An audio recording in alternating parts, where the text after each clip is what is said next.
Hello বন্ধুরা, কেমন আছো তোমরা সবাই? আশা করি তোমরা সবাই ভালো আছো। গতকালকে ছিল সম্রাট অর্থাৎ আমার বরের বার্থডে। তো দেখো, এটা তো রাত্রিবেলায় অর্থাৎ 26 তারিখ রাত 12টার পরে কেক কাটছিল। মা, রিচিকা সবাই ছিল। বাবা যদিও ঘুমিয়ে পড়েছিল, আর আমার ডোডো কিন্তু ঘুমিয়ে পড়েছিল। আমি এত মজা পেয়েছি কি বলবো আমার তৈরি করা কেকটা দেখে।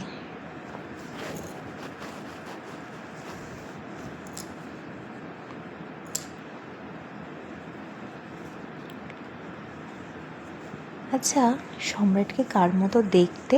মায়ের মতো না বাবার মতন? আমার তো দুজনের মিক্স লাগে। আচ্ছা যাই হোক, তো গতকালকে চলে গিয়েছিলাম সন্ধেবেলা একটু সোদপুরে কেক আনবো। তার আগে একটু শিবানীতে গেছিলাম, মিষ্টি নেওয়ার ছিল 5 রকম সম্রাটের জন্য। আর দেখো মিয়ামরে ঢুকে পড়েছি। তো ক্রিম কেক তো সবসময় নিই, তো ক্রিম কেক তাই আর নিইনি, যে ওই রাউন্ড শেপের যে প্যাক করা যে কেকগুলো থাকে সেইগুলো নিয়েছি। কেক মিষ্টি তো নেওয়া হয়ে গেছে।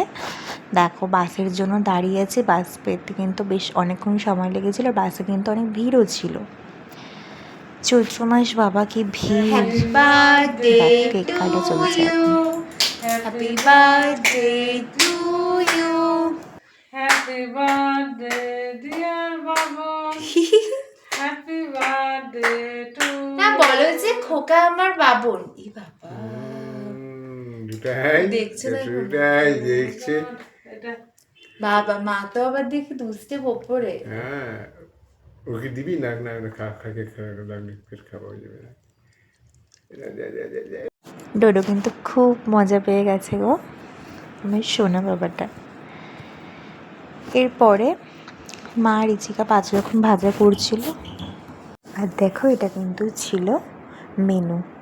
ভাত, রিচিকাকে সুন্দর করে বেড়ে যায় না, আমার ননদটা অনেক কাজের। 5 রকম ভাজা, ডাল, ইলিশ মাছ, মাটন, চাটনি, পায়েস। মাটনটা যা করেছিল না শাশুমা, হেভি করেছিল। আর ওই যে 5 রকম মিষ্টি, কি সুন্দর লাগে বলো।